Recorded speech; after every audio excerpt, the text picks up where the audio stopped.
Today we're looking at unlocking the potential of Muslim philanthropy. Now, before we begin, I think first and foremost, we begin by remembering our friends in Lebanon. I think, it's devastating events which took place last week, of course, and our thoughts and prayers are with the people of Beirut and all those who were affected by the devastating events last week. Now, Unicef has launched an emergency appeal and is responding to the most pressing needs. So we urge everyone, please do support the people of Lebanon during these difficult times. There's a lot of pressing needs over there. We're receiving harrowing news every single day about lives which have been lost. So please do try to support. Again, just to say welcome. And like I mentioned, we're discussing the potential of unlocking the potential of Muslim philanthropy. And today we're looking to explore the new innovative techniques which are being implemented in the world of Islamic philanthropy. Now, the Islamic world has a great history of innovation, whether it was in science, in medicine, mathematics, or engineering, to name a few. We had famous examples in the history of Islam with the likes of Ibn Sina or Avicenna, famously known in the West, who was the 10th century physician. And he's considered to be the father of early day medicine. Or you had the 9th century mathematician Al-Khwarizmi, who's considered to be the founder of algebra. No doubt something we've all studied and utilized at some point during our lives. There was the famous engineer Ibn Firnas from the 9th century again, who's considered to be the first human to fly with the help of a pair of wings. And he's considered to be one of the inspirations for the Wright brothers when they designed the first motorized aircraft. So whilst the Islamic world has been quite innovative in science and medicine and so on and so forth, it's also led in philanthropic ideas. And a great example or a great idea is Waqf or endowments. Now, the earliest endowments can be traced back to the early days of Islam. And it could be argued that the Waqf model is the bedrock of the modern day charitable trust. And one of the oldest Waqfs still in the world right now is the University of Al-Qarain in Fez in Morocco, which was established in the year 859 by a lady called Fatima al-Fihri, and is recognized as the world's oldest existing higher education institution. In fact, both Oxford University and the University of Cambridge are modeled on the exact same system, the Islamic Waqf system, with the earliest example being Merton College in Oxford, which was established with the support of financial endowments in 1264. Is a concept which the English learnt during the Crusades and borrowed from the Waqf system. Now, in the modern context, our panelists could also be considered as innovators in their respective fields, whether that be in the delivery of humanitarian programs, whether that be through the use of technology, or indeed financial instruments. Now, the Global Muslim Philanthropy Fund for Children is one such example. This is a fund that was created jointly by Unicef and the Islamic Development Bank. And like I say, it's an innovative fund in its own right. Now, what I'll do very quickly, I'll play a little video for you just to introduce you to the fund. And that will give you an idea, and then we'll carry on with our program. And I'll just quickly share my screen here. There we go. I was 14 years old and in my last month of grade 9 when the bombing started. I loved my home. It was such a happy place.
There we go. So, as we said, the kind of focus behind the fund is to compete in doing good, as it said at the end. And what we find is that this fund is probably one of the most flexible and open partnership facilities in the global Muslim philanthropy space yet. It aims to increase global awareness of global Muslim philanthropy and its vast potential. It essentially encourages the coming together of a coalition of global Muslim philanthropists, and as a result of which we can form fully functioning partnerships, as opposed to everybody working in isolation, which I suppose has been a means of operation for many and for many, many years.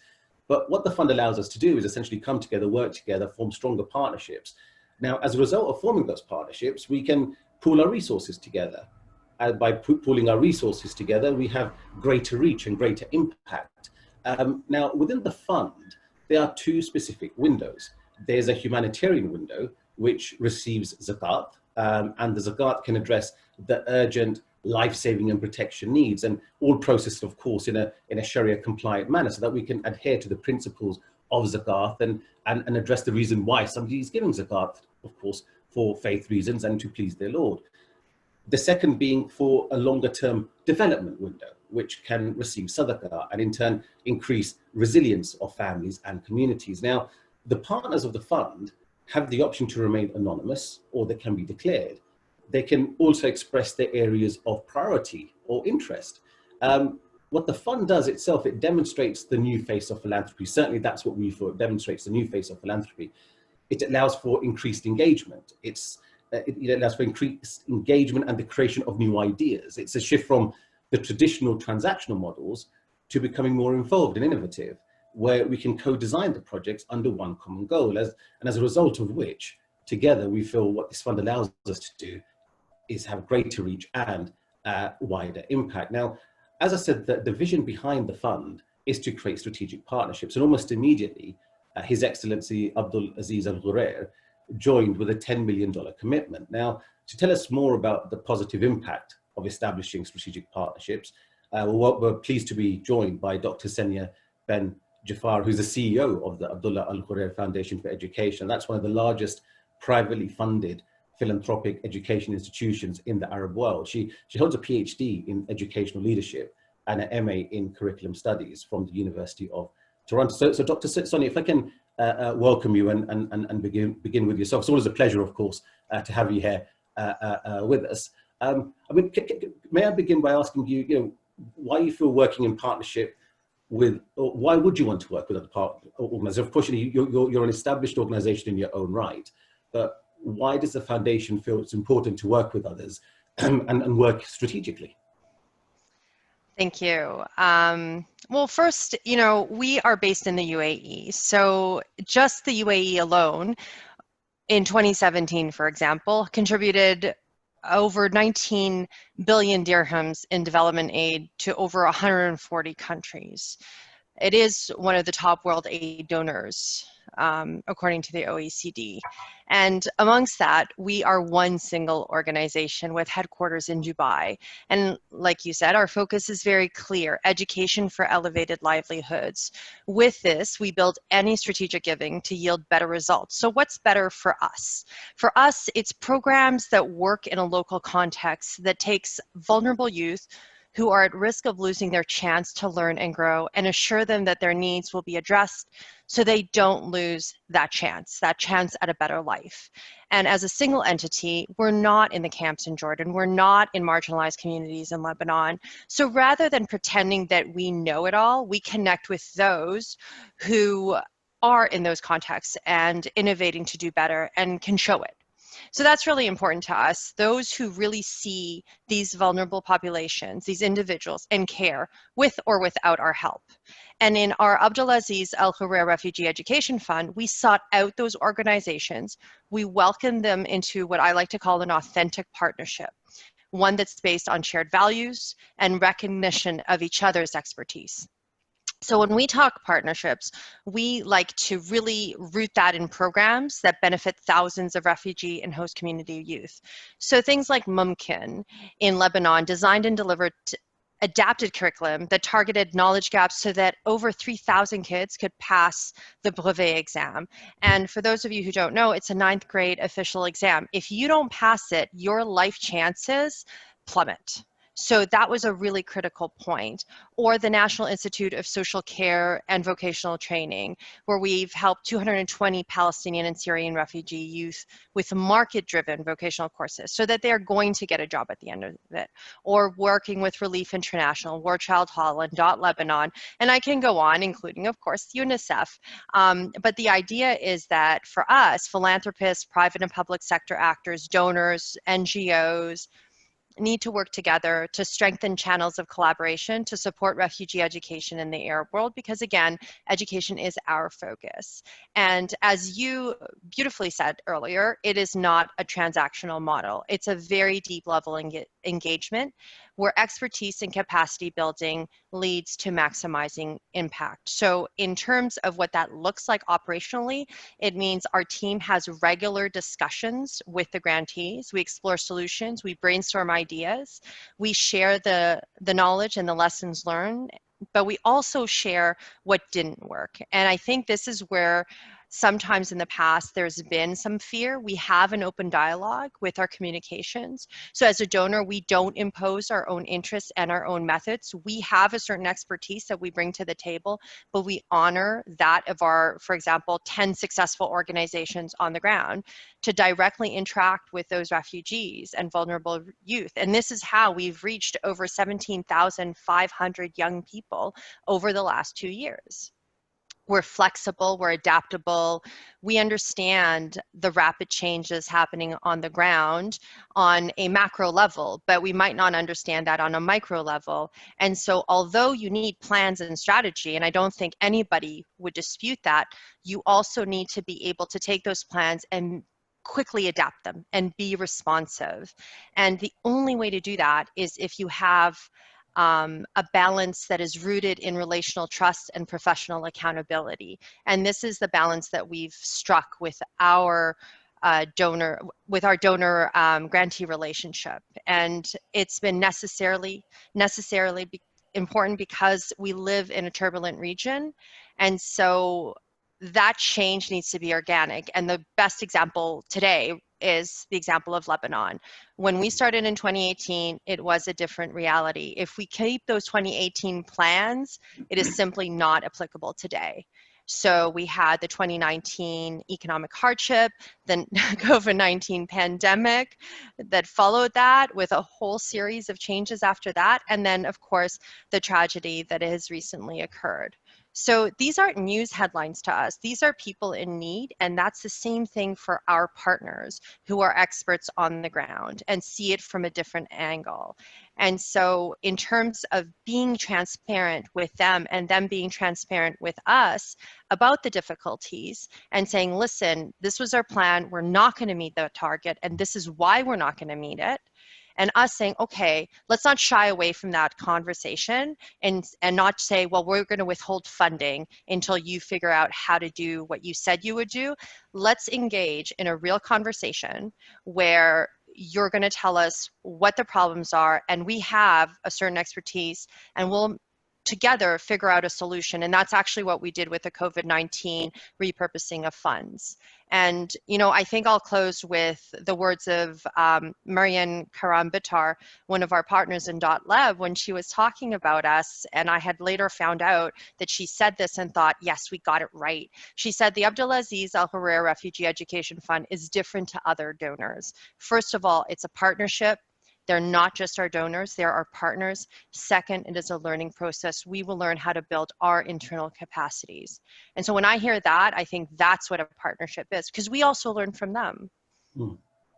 It sounds like you've got or certainly through your experience of working with various organizations, you've got to grips with how to make that partnership work. Because I guess that's always the issue, right? Is people can go off in different directions, and you're trying to do one thing, they're trying to do another, and that's where that confusion comes. Do you feel that communication that you have with them is what's kind of helped make that successful? I know you touched on this and you addressed a lot of points while you were speaking, but if there was one single thing that you would say, look, make sure you avoid this, but do this to make a partnership work, what would your advice be on those 2 points?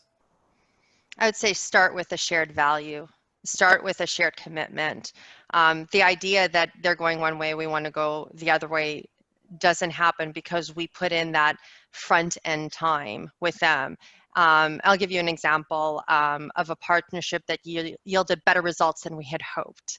And their recognition of us was not asked, but they have done it anyways. And it was when we partnered with Luminous in 2018. We supported market-driven courses at that time. In early 2019, Luminous did another market assessment and reported back to us and said, listen, programming, software development, and software engineering are high market demand. So high that they'll even give a job, you know, to be able to give it to anybody who can do this.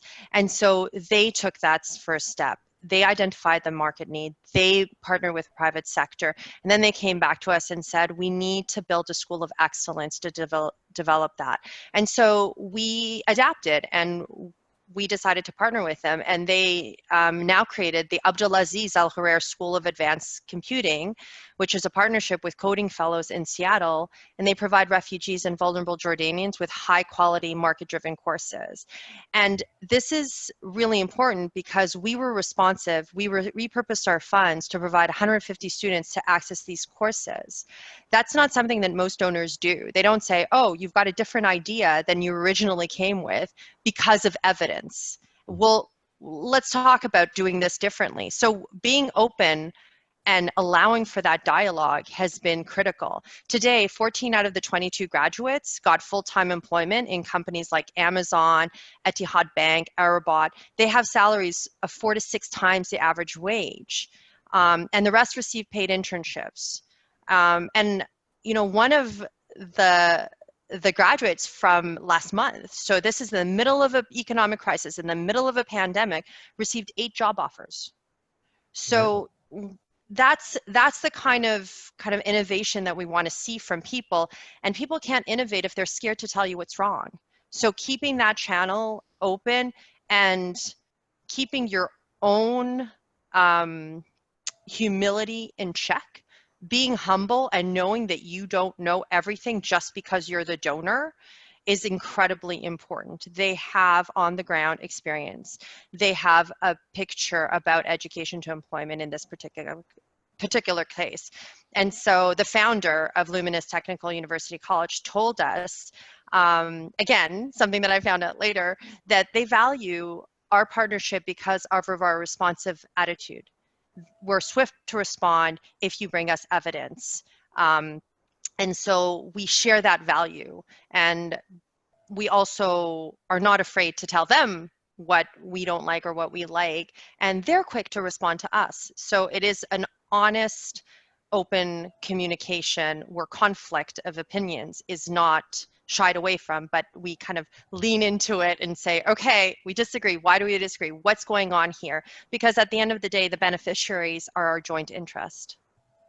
Absolutely, absolutely. Well, look, Dr. Sonia, thank you so much for your insightful input there. I have to agree, the Luminous project is absolutely phenomenal, and something I'm hoping we're going to be able to expand via the Global Muslim Fund as well. I think it's a great kind of example we're seeing in Jordan. Hopefully we can roll out into other areas as well. I did want to be cheeky and ask you about why you partnered with Unicef, but we'll leave that for later. I think we'll leave that for later.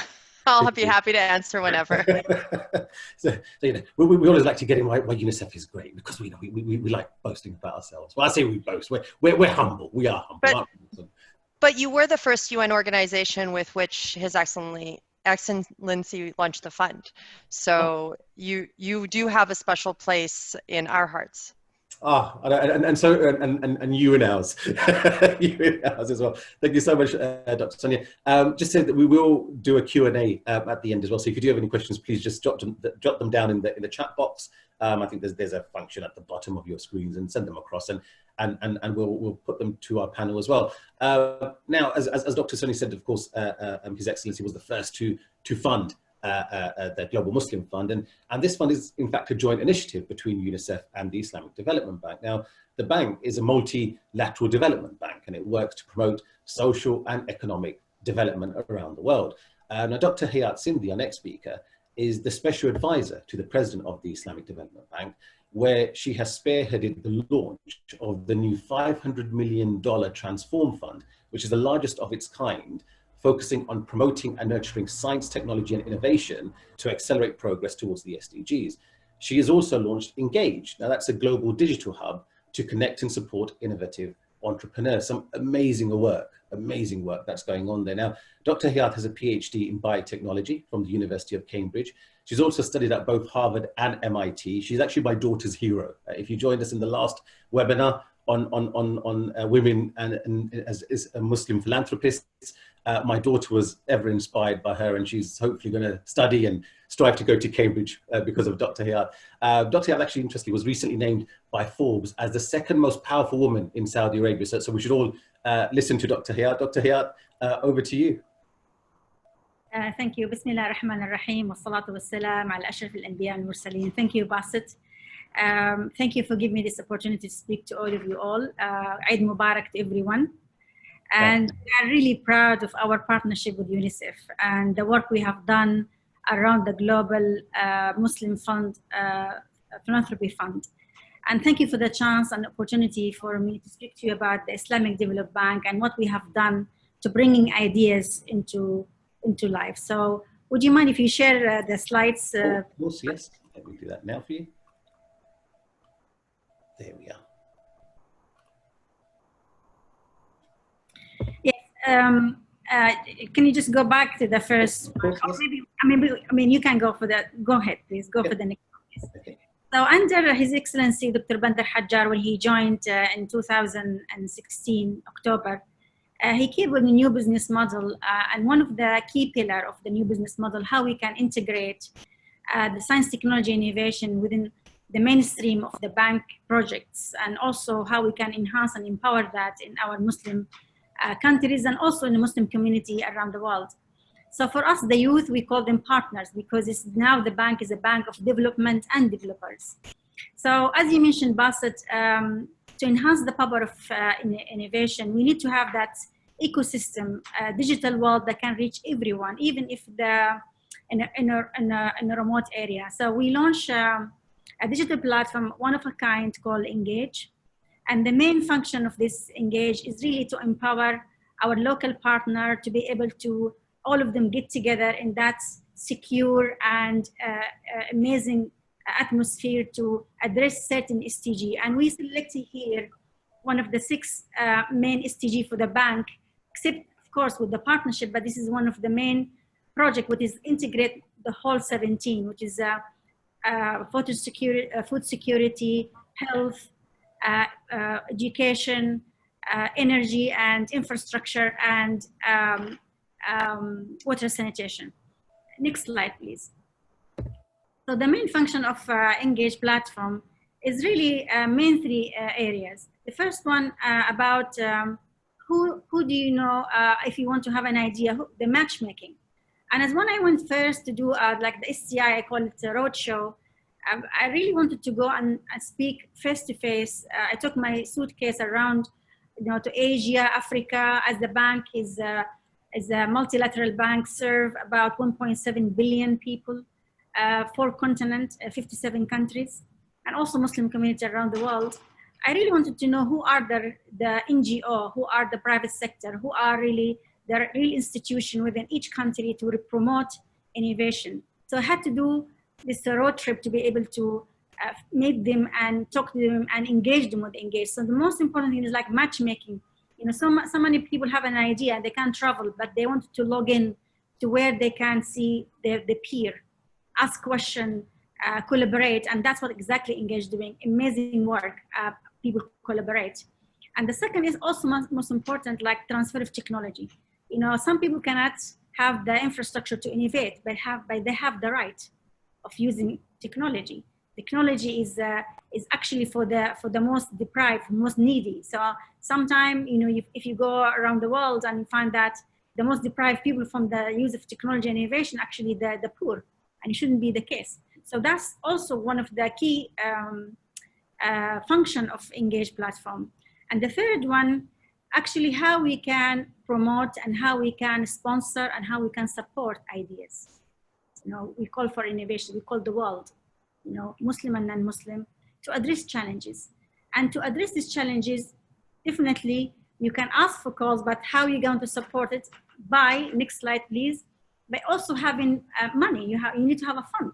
It's the Excellency, if you really wanted to engage youth and our partner, we need to have money. Money is very important to innovators, to entrepreneurs, as all we us know, how they can start their journey. So we start this endowment fund called Transform, how you can transform their life, transform their ideas into life. It's have $1 billion fund, and the funds really encourage all level of innovation. The concept, the idea in the concept stage, also scaling up, also in commercialization, and also capacity building. And as I mentioned, we involve people from around the world. And the next slide, please. Last year, we received around more than 5,000 applications. And when I started this fund 2 years ago, people said, the world facing so much challenges. I don't think people will apply. People find, as our heart, as you mentioned, our thought is with the people in Lebanon. So our world facing many challenges, environmental disasters, war, killing viruses. But first in 2018, when we launched, we received over 4,300 interests from 100 countries. Last year, we received about more than 5,000 from 173 countries. And the great thing also that the number of women and young women to apply is raised from 20 to 53%. So we really wanted to encourage also women to have the chance and have the whole, the tools to be able to bring their ideas to life. And one part of the Transform Fund, money is important, but also skills. Skills is crucial. When I started as an inventor, when I went to Harvard, I had no clue whatsoever how I can move my idea from the lab, great patents, great lab, one of the top 5 labs in the world, to hand of the community. I have no skills to do that until I went to Harvard Business School, and I struggled there, and it's like out of my comfort zone. But at the end of the day, it was every single minute of that Harvard Business School was worth it, because I learned how I'm going to address business, how I'm going to business partner, how I'm going to take my idea into the market, how can I look after my financial, status, even though if I'm not going to be the CEO, but at least I'll be aware, how many people do I need, who are my competitors, what will be the exit strategy, all of that I need it. And that's exactly what we're doing with the Academy. We bring mentors from around the world to give them this free course to be able to look after their financial model, business model, mentorship. And also we establish a partnership with WIPO. We patent their own idea all for free, because we don't want any hurdle as a money or any skills to prevent them to exceed amazing work to the world. So that's exactly also what we're doing with the Transform Fund. Is we have Transform Academy week with the winners after we select them. Next slide, please. And whoever not also didn't get the chance to have the full money, because we give between $50,000 to $1 million. Also, we create one of a kind, first in the Muslim world, what we call ISDB Innovate for crowdfunding platform. And we established about 9. And I'm pleased to say that the top countries being donate is all from a developing world, like Bangladesh, Pakistan, Morocco, Algeria, Cote d'Ivoire. And it's not on the top, like we have received from 280 countries being really our, registered with us, but the top 10 is coming from a developing world. We can see how youth and how mindset are really changing. People wanted to have a chance, somebody believe in them, believe in their idea. Being poor doesn't mean you didn't have a bright future or you didn't have bright ideas. In a country, the best innovation are really come across and face people from the indigenous people and from the community, because they are really being through the hardship and they want to really to improve their way of life. And this is just a flash about also for crowdfunding. We put there, anybody can donate, the people put their ideas, we market it, we have a video about them, about their technology, and people can get in and register. And you can see here organically, it's really growing. And I'm really pleased to see something like in innovation, because it's hard to see people put $10 or $20 but engage, and look how many people really engage with us and putting money from the top, from the developing world. Next one, please. Yes, the last thing I wanted to talk to you about, and as Dr. Sonia mentioned, education is crucial. And this program being going for the 34 years in ISDB, and all of us, I'm sure, be touched by having scholarship. Otherwise, myself, I come from a developing world and moved to England, and I moved to America. Be able, without the funding, without somebody believing me, I couldn't be the one I am now, because that's we need somebody to look after your all the journey, somebody really also to help you with the selection of the good university, somebody really listen to you and listen to your hardship, somebody to help you in understanding the new culture, and all of that. From what I learned, I wanted to give it that. So I took over nearly 2 years ago the scholarship program, and I changed the whole under the umbrella of His Excellency the new business model toward STG, and we put that with the partnership with the World Academy of Science and the Sustainability Science. And we did everything in structured by having MOU with top university in the world. So we already selected top universities from each country. Why? Because we need to make sure they give the best education. Because I want to give him the best and her the best education, so they can have a job, creation of job, and they can go back home. And I'm pleased to say that, next slide, please, is the return rate, or people who go back home, is about 95%, which is remarkable compared with any scholarship program. And last year, when we started with that through the website, like everybody can apply, transparency, we receive about 210,000 applications. We break the record in anywhere from 193 countries, which is amazing. Also, we pleased that we sponsor Muslim community in London and also in Paris and also in Switzerland. So all welcome to apply. And so far, the program, we spent over more than 200,000 million in investment, and from 118 countries.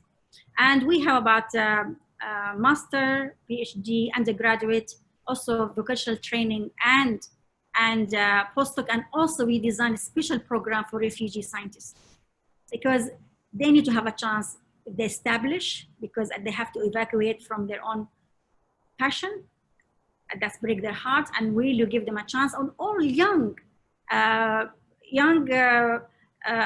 they wanted to be scientists, so also want to give them the room and the chance to be able to pursue their own dream. So we partnered with Cambridge University, Oxford. The first time we received now student Cambridge University, we have up to 17 or 25 from the developing world, from Nigeria, from Kazakhstan, from Libya, from many different countries, and are studying in Cambridge. Also now we are in the process of finalizing MOU in Princeton. We did also with the Queen Mary, Imperial College, McGill, and top universities, and also in our member countries. So the main important thing that's how we can put that in under sustainability science. We study what type of skills do I need, or do we need to empower the youth, so when they can go home, they can benefit the country. So we come with 18 applications. For example, we can help you to study chemistry, but think about pollution of microplastic. You can study engineering, but think about renewable energy. So all of that, they can help their own country to do that. And also we did like one-stop shop that people, we can apply straight away to the university. We didn't have to hurdle to go back through our country. And we did many things, but the most important thing, usually I like when we do the selection and interfere at the end, how I can give women chance to have more, scholarship. But this year, we have about more than half female in all our programs, nearly 50% in all our programs. And that's why we're looking forward to our partnership. Partnership is crucial to us. Doesn't matter how much money you have. There is always shortages to accomplish our SDG. the youth are growing and the high percentage. I value also Sonia, when we did the launch of Al Ghurair, His Excellency Abdulaziz, the Excellency in New York, and also our work with UNICEF, and also more to come, because the youth, they need us in all aspects of life. And for us, this is one of just 3 programs, and we do more, of course, how we have innovative also way, because it's the first time we have Department for Science, Technology, and Innovation, and we wanted to put the umbrella of the sustainability science to be able to go home and benefit their own community. Thank you. I stop here, Basit, and I leave that for the question and answer. Thank you very much, Dr. Hayat. There's amazing, amazing projects that we have going on there. And I just wish we had more time, because I know that there's so much more to cover as well. But like I said, whilst we were talking about the various type of funds that we do have, and trying to have innovative funds, one of the key components which we all need is really that every fund manager wants is they want to achieve sustainable sources of funding, and you want to generate a sustainable source of funding. Suffice to say, we could do with the help of an expert in Islamic banking and sustainable finance, and that's exactly who our next speaker is. Dr. Mohammed Bilal is a research economist at the General Council for Islamic Banks and Financial Institutions, or SABAFI for short, where his primary role is related to Islamic banking and sustainable finance. He's well versed with Islamic finance and sustainability practices, and is a subject matter expert on structuring Islamic financial products and services. Dr. Bilal holds a PhD in Islamic banking and finance. Dr. Bilal, over to you, sir. Thank you. Bismillah ar-Rahman ar-Rahim. Assalamu alaikum wa rahmatullah. And a very good morning to everyone. Thank you, Ambassador, for this kind introduction.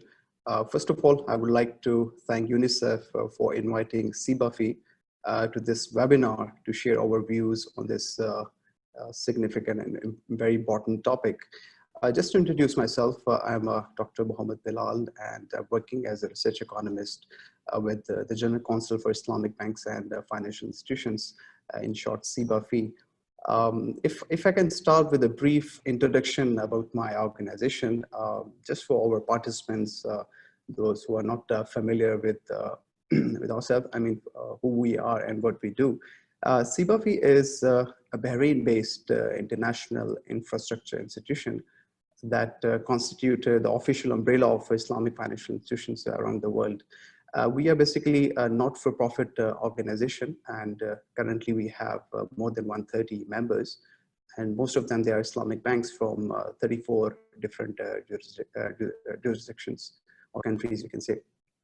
About our activities, especially in regard to SDGs, we have been promoting and supporting or creating awareness for SDGs among our members, as well as for other stakeholders in the Islamic finance industry. And it is because we believe that the objectives of Islamic finance, which are based on Maqasid al-Sharia, are naturally aligned with the overall objectives of Sustainable Development Goals. And to this end, we have published various research reports, and also we have conducted various knowledge sharing sessions. One example is with in collaboration with the United Nations office in Bahrain, where we have organized a knowledge sharing session with an objective to share different ideas and to share a common platform to exchange different views, and to see or to discuss how we can achieve sustainable development goals with help of Islamic finance. And we have also established a sustainability working group with an objective to come up or to develop sustainability guide for Islamic financial institutions that will help them to achieve overall sustainability and SDGs. And to this, and it's quite encouraging that more and more Islamic banks, they are now becoming aware and of SDG and its importance. And some of them, they have already aligned their strategies towards achieving sustainable development goals.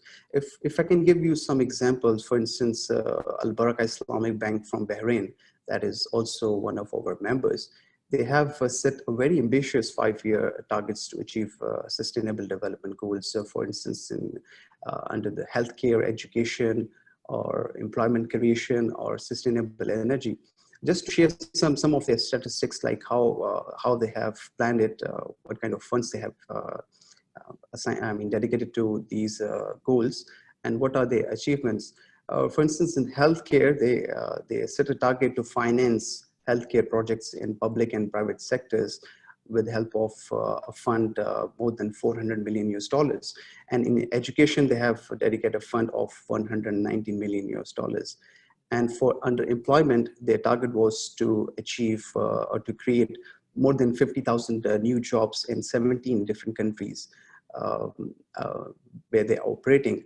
And under sustainability or sustainable energy, for instance, they have organized a fund which more than 190 million US dollars. So if we look at their achievements, for the first two goals by end of 2019, they have achieved almost 80% of it. And for the last two, which are employment and sustainable energy, they have achieved 100%. So this is quite it's quite achievement if we talk about one Islamic bank. Another example is from Malaysia, Cmb Islamic Bank, which has issued sustainable development goals related bond, or Islamic Sukuk, to target 8 SDGs. For example, goal number 10, which is on reduce inequality, and another which is goal number 8, to provide a decent work or to promote economic growth in the country, just to name few. And another interesting development which we can see is in the form of innovative products and services offered by Islamic banks. If we can talk about cash waqf or sukuk, for instance. One example is from Jais Bank in Nigeria.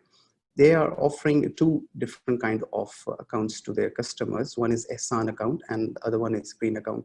Both are linked with the objectives of SDGs. Another example is from Bangladesh, where 6 banks are offering accounts based on cash waqf. And the proceedings from these accounts, they have set a target to achieve SDGs that are related to education, social and cultural development of the country. And Sukuk is another product which I believe that has proven its significance in achieving socio-economic development in past few years. And it is indeed the second largest sector of Islamic finance. And if we see in 2019, Green Sukuk that are, of course, related to SDGs, they are quite prominent, particularly when we talk about GCC region or ASEAN Asian region. And we are also expecting that in future, this trend will grow because there is a huge demand coming up from the investors side, because we know that investors are becoming more aware on sustainability and SDGs. And the other important factor is the regulators' incentives to encourage sustainability in different countries. So in future, we see that there will be more green sukuk issuance in all over the world, in fact. On the other side, I think governments are also taking great interest in sukuk because, for instance, the government of Indonesia, they have issued first cash waqf linked sukuk with total value of 3.5 million US dollars. And again, the objective is to use funds for healthcare facilities, targeting poor people, those who can't afford good healthcare facilities. Another thing which I want to highlight or share is that the area of Islamic Fintech, which is also growing very rapidly around the world. And according to IFN, it's a news magazine, there are currently 127 Islamic Fintech firms around the world. And surprisingly, UK has the most number of Islamic finance firms, followed by Malaysia and UAE. And it is interesting that some of these fintech firms, they have also applied cash waqf and sukuk models. For instance, Fintera from Malaysia, they have developed a Waqf chain. The project is called Waqf chain, which is based on blockchain technology and Waqf model. So, and another example, we can take it from Indonesia, where a company called Blossom Finance, they have issued the world's first micro sukuk based on blockchain technology. and they have successfully raised 50,000 US dollars. Though the amount is small, that's why they have call it micro sukuk, but it's a good development, and more and more companies are going to look into this solution of blockchain. And lastly, on the role of zakat in achieving sustainable development goals, as we know that from centuries, zakat has played a very crucial role indeed in human development, or when we say socioeconomic well-being of poor or needy. So there is a very interesting case from Indonesia where the local zakat authorities, in collaboration with the UNDP and a local bank, they have utilized zakat funds, and they have developed a micro hydro power station with an objective to achieve 3 SDGs. One is to improve access to children education. Second is to generate clean energy and affordable energy. And third is to support poverty eradication. So these are all these, solutions what we can see around the world. And in the end, I would say that in the Islamic finance industry, we have taken some very positive steps towards achieving SDGs.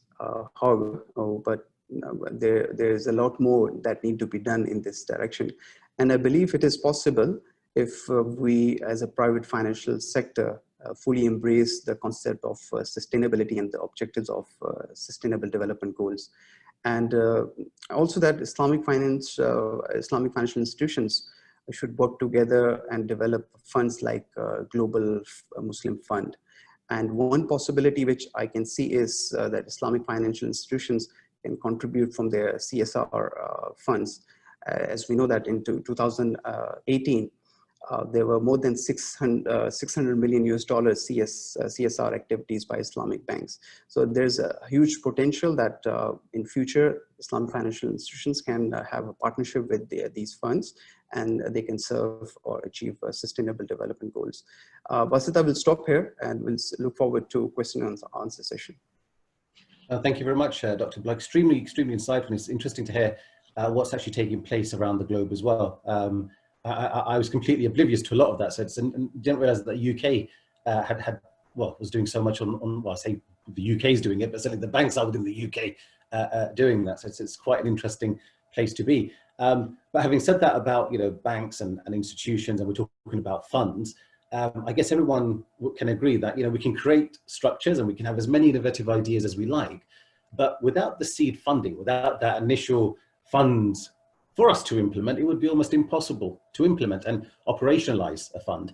Now, Hasana is a tech-enabled platform which uses data analytics to showcase humanitarian and development needs, which makes it easier for the donor to identify and support the world's most pressing needs. So I'd like to welcome our next speaker, Mohammed Agha, who is a member of the Hasana founding team. Now, Mohammed has spent more than 2 decades of his career as an architect of public, private, and third sector collaboration initiatives. His work has been recognized repeatedly by the United Nations as a catalyst in private capital mobilization. He led the setup of the Mohammed bin Rashid Humanitarian Impact Fund in 2015, and currently works closely with Badr Jafar, an Emirati philanthropist, on a number of strategic philanthropic initiatives, including Hasana. So welcome, Mohammed. Pleasure to have you here, sir. Thank you, Basit. Thank you for the invitation and for including Hasana in this very important session. And I have to say that I've been constantly enlightened and inspired by the speakers on this panel. And I'd like to touch on a number of the points that were highlighted by Dr. Hayat, Dr. Sonia, and Dr. Muhammad. Quite inspiring to hear Abdulaziz Al Ghareer Foundation talk about quantifiable impact. I haven't heard Dr. Sonia mention a single $sign throughout her entire talk. And this is where we want the sector to get, inshallah, with this type of collaborative efforts. And Dr. Hayat, I'm pleased to hear that the research that was conducted through one of the 3 scenarios you mentioned showcased that Islamic countries and the youth make an important source for funding humanitarian and development initiatives. It's not just the developed world. It's not just the West and the usual suspects, as we call them. And Dr. Muhammad, also I'd like to highlight the point that you've highlighted, that in the UK, the highest number of Islamic Fintech initiatives reside. And this is why we chose the UK or England and Wales to be the house for Hasana. We registered Hasana in the UK because we know that the regulatory environment gives a lot of confidence to all of the participating stakeholders. So that's where we wanted our point of the beginning to be. Hasana, in a nutshell, is a result of a set of recommendations that came out of the United Nations Secretary General's high-level panel for humanitarian financing. That panel was established in 2015, and in 2016, it issued a number of recommendations, two of which focus on Islamic philanthropy and the utilization of existing technologies. So Badr Jafar kind of picked up the ball and started running with it back then. And we are 2.5 years strong of collaboration, of research and development. And Dr. Hayat, you've been with us at the World Economic Forum in 2017 when we received your insights and feedback on what was just an idea back then. Today, Hasana is in its private beta form. It was released around 8 weeks ago on the eve of Eid al-Fitr. We wanted to make sure that we have the blessings of the season.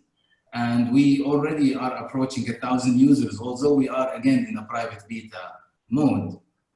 The focus of the platform is to ensure that a Muslim donor would have a destination of the power of choice.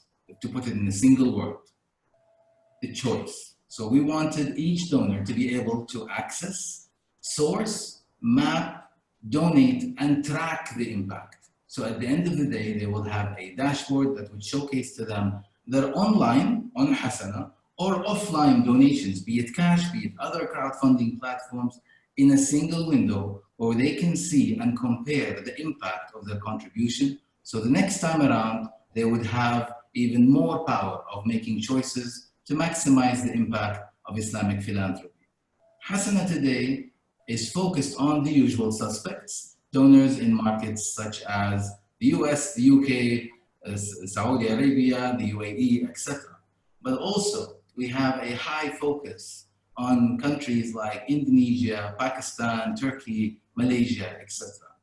We want to make sure that the catalog that this platform has, almost more than 4,000 projects operating in 140 countries by 500 organizations, some of which are locally led, and we are very proud to have the majority actually of the catalog as locally led NGOs, and some are the usual suspects, the large players, the likes of UN agencies and others.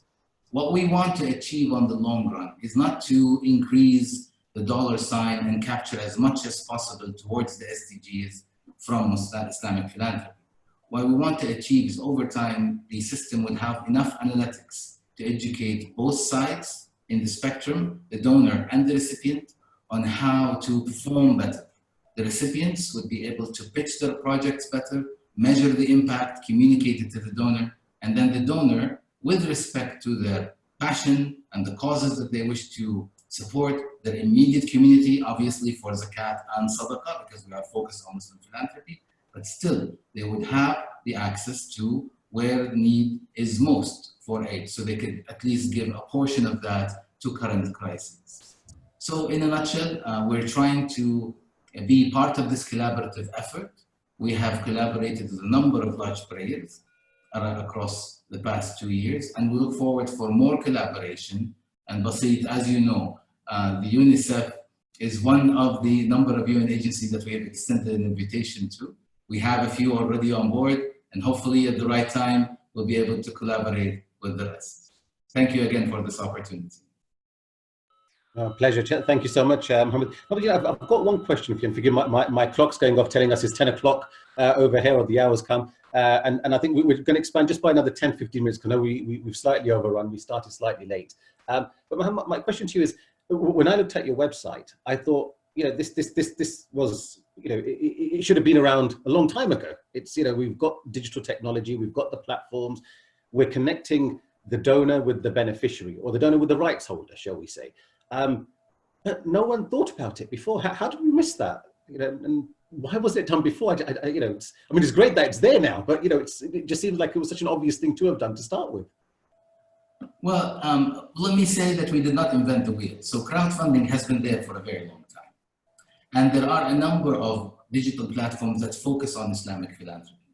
And there are a number of platforms, especially, I can at least name two that are supported by the Islamic Development Bank, that is working not only on crowdfunding, but on empowering NGOs across the globe. What we did is we unleashed the power of collaboration. We spoke to a number of entities, such as the World Bank, with 350 entities that are on their employee giving platform. We spoke with the Global Giving. They have more than 3,000 projects on their platform. And we've approached directly entities that are operating on the ground within our own network, combined them all in one place, made sure that the system has enough technological tool to provide accountability and impact tracking in one spot that could allocate for a single donor online and offline contributions. And by the way, Hasana does not work exclusively for Muslim donors. Hasana is a platform for all. If you choose to use it for Zakat and Sadaqah, then you'll be able to see the entire Islamic interface. If not, it's just a typical 3-click donation platform. Why haven't anyone thought about it? To be honest, I don't think no one has thought about it, but it takes a lot of work. It took us 2.5 years to get to where we are today. And what you saw, although we call it private beta because we're trying to learn from these markets that are untapped, it's quite a large private beta, but it's only, the credit is all to our partners and to everyone that helped us put this platform together. So again, it's not our own product. It's building of, you know, a collaborative effort and a lot of knowledge that happened over a long time. No, absolutely. Well, thank you, Mohammed, and thank you to all of our panelists. I'll open it up to the floor. I think we have 10 minutes remaining till we go to 1:15. I know there's been a few comments in the chat section. I know Naji Al-Qadri has been very active in the chat box, I must say. Naji Bowman, if you would like to speak, you're more than welcome to. I can unmute you. Would you like to say a few words, because you've made some very good contributions in our chat box as well.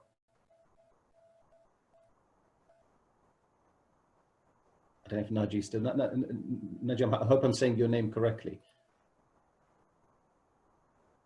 No, maybe you don't. It's fine if you don't want to speak. It's not a problem either. But if anyone does has a question, they can ask away. I'll fire with a question firstly with Dr. Bilal, if I may. You know, we touched briefly on the fintech models and the Waqf models. I mean, interesting. Now, the Waqf model for me, that's been around for centuries. But somewhere along the lines, and it's a great model, but somewhere along the lines we kind of stopped. Do you think we're seeing a resurgence of that type of initiative now? Also, I think if you look at the classical model of Waqf, where we have seen it has been practicing from centuries, where rich people, wealthy people, they donate or they waqf their land, property.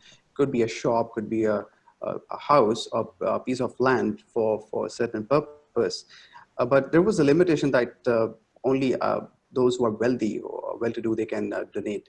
But when we see nowadays, we have this, I would not say it's a modified, it's advanced form of Waqf, which is of course Sharia compliant. I mean, it is approved by Sharia scholars, and we have a consensus of cash Waqf, and it gives you a liberty or a freedom that even someone who has $1 is willing to donate $1 or $10. He can easily donate, or he can give it on cash Waqf to any organization he likes to. It could be a healthcare facility, or it could be for orphan house or any other.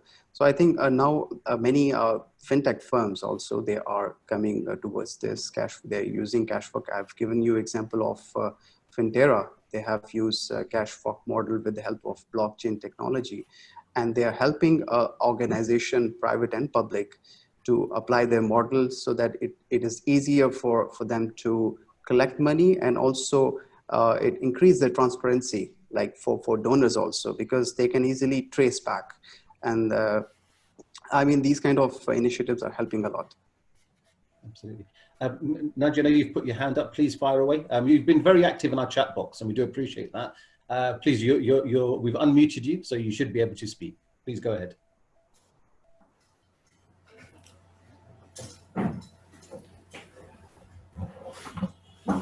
Nadia, please go ahead. Well, yes, okay, thank you very much. First of all, I am very happy to join such a great webinar with such great people like you and like the other participating in this webinar.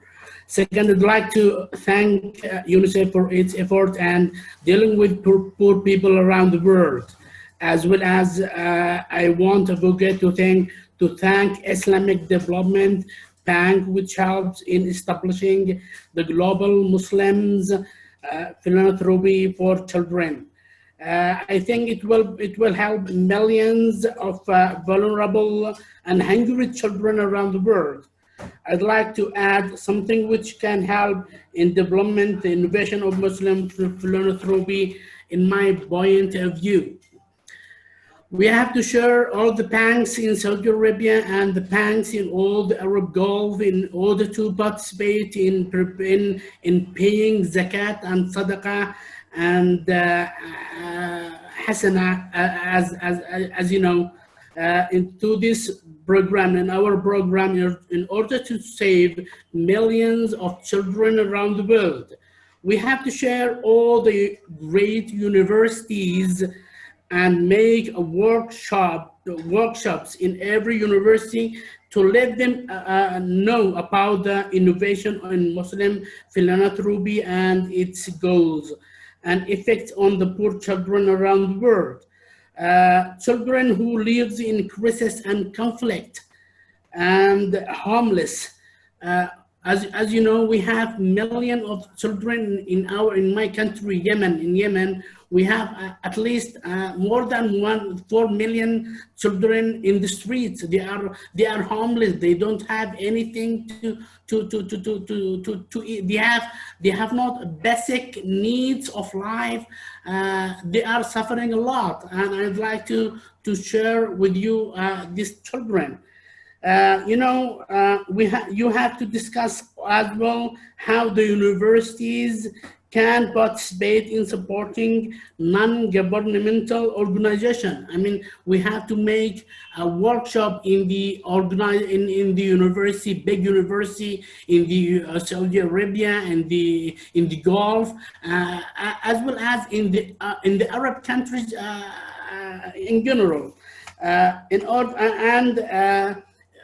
Explain in this workshop how we can encourage the youth and youth people in the university and let them know about innovative funds. And finally, we have to make a plan to invest the fund which we get from the banks, companies and foundations. And in new project, we have to put the funds we get in new products in order to support our program and innovative funds in the future. Thank you very much. Thank you for all. This is the first, participation with you. Thank you. Thank you very much, Nadia. Very important and pertinent points. I know, Dr. Cindy, would you like to make any comments? I know you've been quite engaged with the universities, certainly with Cambridge and Oxford and the great universities in America. Should we be doing more within, like the Brother Naji said, within the Gulf region and the universities there as well? Absolutely, awareness is a key thing, and that's what we did with the Transform as a new fund, endowment fund. We did something really remarkable, something called Transformers Roadshow, something like Bob Idol idea. So what we do, we announced about the national competition in a country. For example, we went to Pakistan. And so we announced that we're going to receive any innovative idea around food security, all the 6 SDGs. And we engage His Excellency and Head of States or the governor of the bank, for example, Ministry of Health or Ministry of Finance. So this was an amazing type of awareness because we engage, we do that with a local partner like university or institutional group, and we engage the private sector, we engage the NGO as Brother Naji mentioned, we engage also the entrepreneurs, and also we engage the ideas to be integrated with the related ministry. And also we have from that what we call it ISDB work, and we talk about the endowment, we talk about Waqf, and that was amazing, successful, because we knew by that was like a screening for us. What is this country most talented IP come in which area? For example, in Pakistan, we had a lot of innovation in health. In Bangladesh, when we did in Bangladesh, a lot of them in textile. When we did in Niger, a lot of them in agriculture. And the same thing when we did in Kazakhstan, also in agriculture, because lack of accessibility to water. And Uzbekistan also in health and in Islamic finance, because also in Kazakhstan. So that type of awareness, and we need to do more. And it was tremendous engagement, because as I mentioned, the whole ecosystem. And I wanted to say also to Dr. Bilal, I'm pleased to announce that this year, the first time ever, the bank, Islamic Development Bank, launched the Sukuk, green Sukuk, for €1 billion. And the same thing with Dr. Muhammad Aga. We met also in 2018 in Davos, and also we as a scholarship program, we're going to launch alumni type of platform when we need philanthropy, because if you receive 210,000 applications, all of them above A+, B plus A, all of them A. How are you going to fund all of them? And you have a capacity. So we need, maybe we can partner that in the future, how we can gather and do. And now people want to have, and just in Saudi Arabia, I think is over how many trillion of zakat, because people now they want to have innovative idea to see the zakat go to scholarship, for example. Wanted to see the zakat go to people like you change their lives. Not longer that sometimes people wanted to build a mosque. There's nothing wrong with that. But now because of the need of the global crisis, I mean, you see now, COVID-19 putting education, putting science and innovation at the top. No longer the other priority in life. Priority now, how are we going to educate our community? How are we going to integrate with the government? How the government can take decisions and create the environment for the private sector and the whole ecosystem to flourish. So that's exactly what we're doing with our partnership and what the bank doing. And I do agree 100%. We did so far 7 countries, and because of COVID-19, the next one we did also in Egypt. We're going to do now Transformer Roadshow in Cambridge. They want us to do that, and also in MIT, because also people wanted to know about Islamic finance, about Waqf in other countries who are really found it like what in London. I mean, we did a sukuk there 2018, and we found that about more than 25 banks doing sukuk in England and more. So I definitely, yes, and we need all this partnership to be able to have impact on our work. One hand and one institution is not enough with all that challenges that we face in economic and also social challenges and crises we have. Oh, absolutely. Thank you very much, Dr. Cindy. But Mohammed, can I just come to you on a point that Dr. Cindy just raised, and it'd be interesting to get your insight on this. Do you think the way people are giving zakat has changed? I mean, again, I know historically people would probably, like Dr. Cindy said, would give to the mosque, for example, and it was very kind of transactional, I suppose. I just want to give it. Do you think, certainly from what you're seeing on the platform, has the thought process and mindset changed in how zakat should be distributed? It's certainly changing.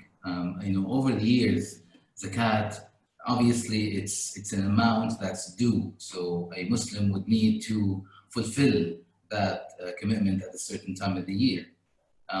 And as you said, usually it is cash dropped at a box after Friday prayer or at any time to the community mosque or within friends and family circles. It is changing, especially with the new generations that are exposed, that are more digital, that are really craving for impact. So what we're trying to achieve on Hasana is to have each donor have the ability to have a portfolio of giving. So you have your immediate community, which you can help, but also you can see cross-border, whatever the need might be. If you are passionate about a certain group or a certain cause, then you'll be able to support it. And we see this happening. We've been conducting almost 30 to 60 or even 90-minute interviews with a lot of users across the globe. And the young are craving to see even Hasana do more. So there are functionalities that we don't even have on Hasana today. Like, they wanted to have a community aspect where through Hasana, they will be able to communicate with any organization or any other donor, for example. They feel safe going into a secure payment platform that could enable them to touch any point across the globe without having to worry about where the money is going, will they be told how was it used, etc., etc. So the trend is changing. However, we're not trying to convert people from traditional giving. We're trying to maximize the impact of their giving, local plus cross-border.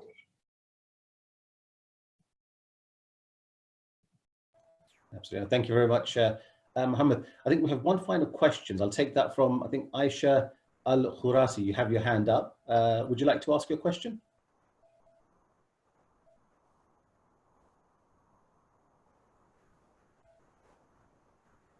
Aisha, would you like to speak?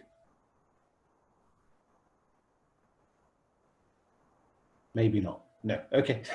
the hand was up, but we couldn't get through. Well, I think my final question is to Dr. Sonia. I was going to ask this right at the beginning, but I'll ask it now. Of course, you were the first to partner. I say yourself, of course, His Excellency Abdullah Al-Khurair Foundation were the first to support the fund. Why did you decide to work with UNICEF? Well, it was the first organization that His Excellency launched the fund with. We supported 10 Makani centers in Jordan. One of the key reasons goes back to that root piece that we believe in, which is let's make sure that we have joint values. I really actually very much appreciate that Mohammed Agda noticed that I don't talk how much money we give.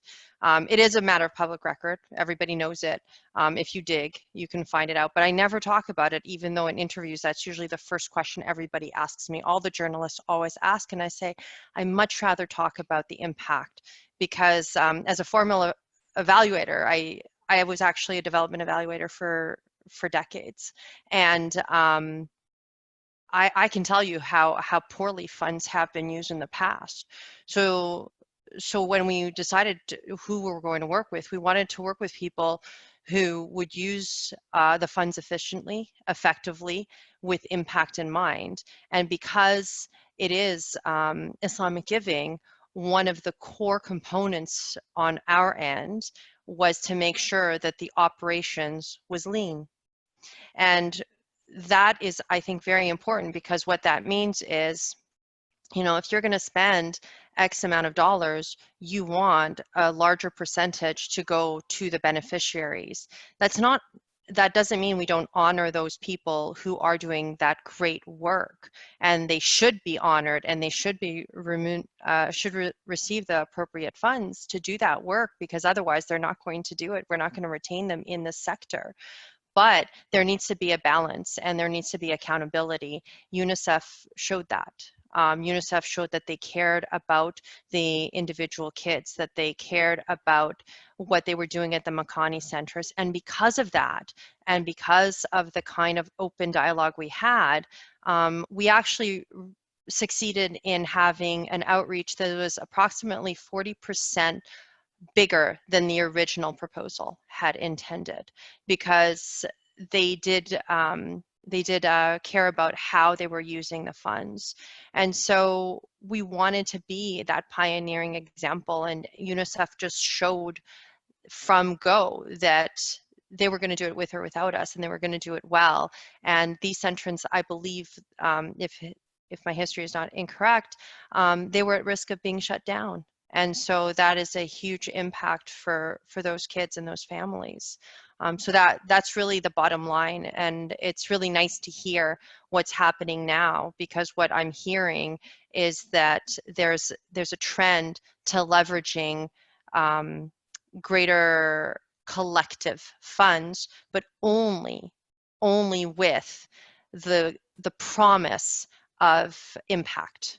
And I think that's what you're talking about. We want to see impact, whether that's an impact for an individual with a scholarship, Dr. Hayat, which is what you were talking about, or whether it's for something else on the platform. People just want to know that when they give money that, you know, okay, I gave my fund, I can check that box off, but that's not the intention of the giving.